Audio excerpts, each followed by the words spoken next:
The Macomb Area Convention and Visitors Bureau is working on ways to add more tourist stops to Macomb.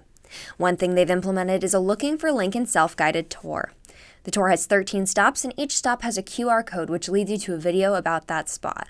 Any one of the stops are fascinating because the story about the Randolph House and how Randolph, who Randolph Street's named after, who is a great supporter of Abraham Lincoln, built one of the most luxurious hotels between here and Quincy in Illinois. That's back in the mid 1850s. It was a beautiful, beautiful luxury hotel. Nobody kind of thinks about Macomb having something like that. You have the photograph that was taken here, which is really fascinating. It was one of the first 10 photographs themselves were in their infancy at the time, right?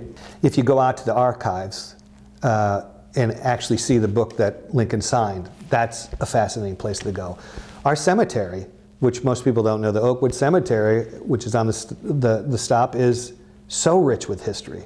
The Blandon House is another place out in Blandonsville where he had stayed. That house is still in existence. It's a museum now. Incorporating the people that have made Macomb stand out, such as Abraham Lincoln, Lizzie McGee, and C.T. Vivian, is important to the CVB. I started to look into, the history of Macomb to find out what it is that we had. And to my surprise, because again, I grew up here and I went to school and we didn't get taught about Lizzie McGee, or Al Sears or C.T. Vivian, or it was kind of crazy that these are, things that happened in my town that you just had a little cursory knowledge of. There was almost rumors about these things that happened, but nothing that was really, solidified. The 13-stop tour isn't the only plans they have, though. However, drawing people in can be difficult. But Macomb has a lot of advantages. One of the advantages it doesn't have is being close to a major interstate highway, which a lot of CVBs or towns that draw a lot of tourism in have, because they're off the road. They're a roadside attraction, literally, right?